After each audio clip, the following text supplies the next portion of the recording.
कृष्ण की घमंडी पत्नी सत्यभामा कृष्ण की दूसरी पत्नी थी। वो एक बहुत ही घमंडी स्त्री थी।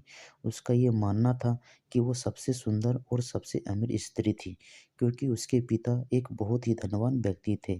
तो सत्यभामा जितने और जो रत्न और आभूषण और संपत्ति चाहती थी, वो सब उसके पास थे। स्वाभाविक रूप से घमंड उसकी एक बड़ी समस्या थी।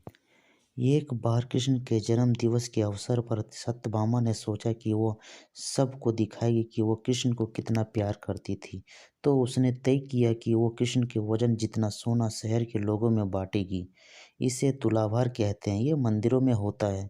लोग एक बड़ी तराजू में अपने वजन के बराबर का मक्खन, घी या चावल या कुछ और रख कर वो चीज़ लोग को बांटते हैं। चावल, नमक, दाल या सोना या वो कुछ भी आप दे सकते हैं जो देना चाहें। ये प्राचीन परंपरा हमारी संस्कृति का एक हिस्सा है।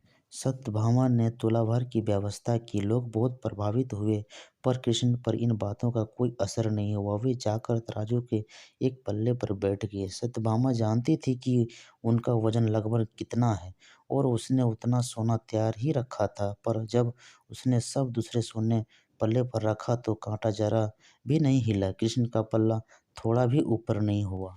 ऐसे ही कुछ तब भी हुआ था जब कृष्ण एक शिशु थे। एक राक्षस आकर उन्हें ले जाने लगा। तब कृष्ण ने अपना वजन इतना बढ़ा लिया था कि राक्षस वहीं गिर पड़ा और कृष्ण ने उसके ऊपर बैठकर उसे कुचलकर मार डाला। क्रिया योग में एक ऐसा तरीका है जिससे कोई योगी अपना वजन बढ़ा या घटा सकता है। ऐसी बहुत सी कहानियां हैं कि ऐसे योगी भी थे जो पहाड़ की तरह भारी हो जाते थे। तो इस बार भी कृष्ण अपना वजन बढ़ाकर तराजू पर बैठ गए।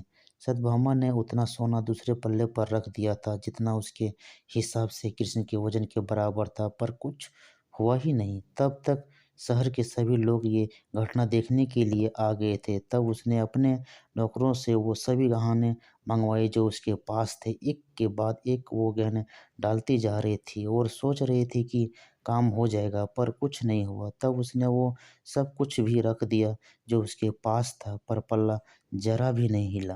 वो रोने लगी क्योंकि ये सब उसके लिए बहुत शर्मजनक था। सारा शहर देख रहा था और उसके पास पर्याप्त सोना नहीं था। वो जो हमेशा अपनी संपत्ति के बारे में इतनी घमंडी थी, उसके पास पर्याप्त सोना नहीं था और उसे समझ में नहीं आ रहा था कि वो क्या करे।